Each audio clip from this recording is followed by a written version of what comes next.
trying to connect it back to the current moment we're in, what you describe as the big crisis, what other people have called the meta crisis or the poly crisis or what have you. You say this new reality won't just be defined by technology, but by the different states of consciousness it can induce. So I'm wondering how you think about the role of psychedelic ways of thinking or being in the world as it relates to the specific problems that we're facing or predicaments that we're ensnared in today. Yeah, well, so I mean, I think the first thing that psychedelics do or can do is give us a lived experience of complexity and actually start opening us to, very practically in terms of increasing cognitive flexibility, creativity, and generally widening our perspective, or with the potential to widen our perspective. They can allow us to move from seeing the world as um, confusing the world by thinking that it's a complicated system. So that a complicated system is something like a car engine where it's got all these individual pieces and they move together and they make something happen.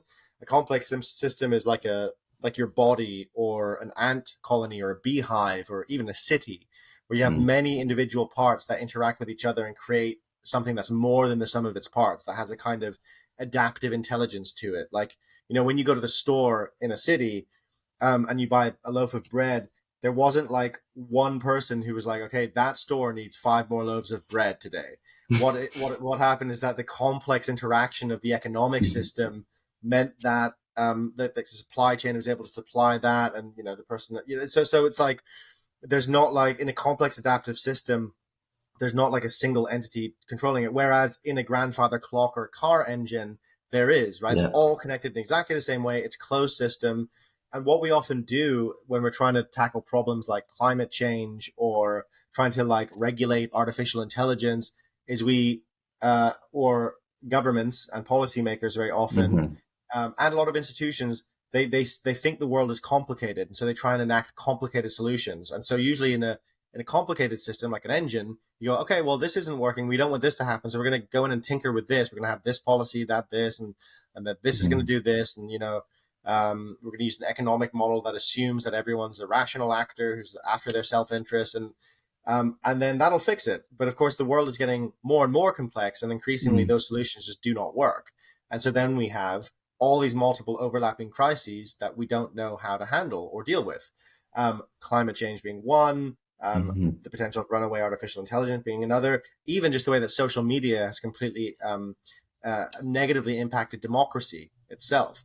So we have all of these problems, and part of what psychedelics could help us to do is to start figuring out proper complex solutions to them, because of the way that psychedelics help us to think.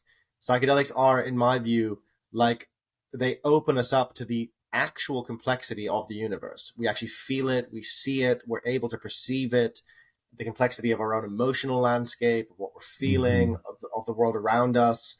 And they've been described as ecodelics, which means that they connect us deeply to our environment. And so that means that we actually see the way the different pieces are interacting, and there's kind of a psychedelic way of seeing the world in that particular state that I think we would do well to apply to these more practical problems.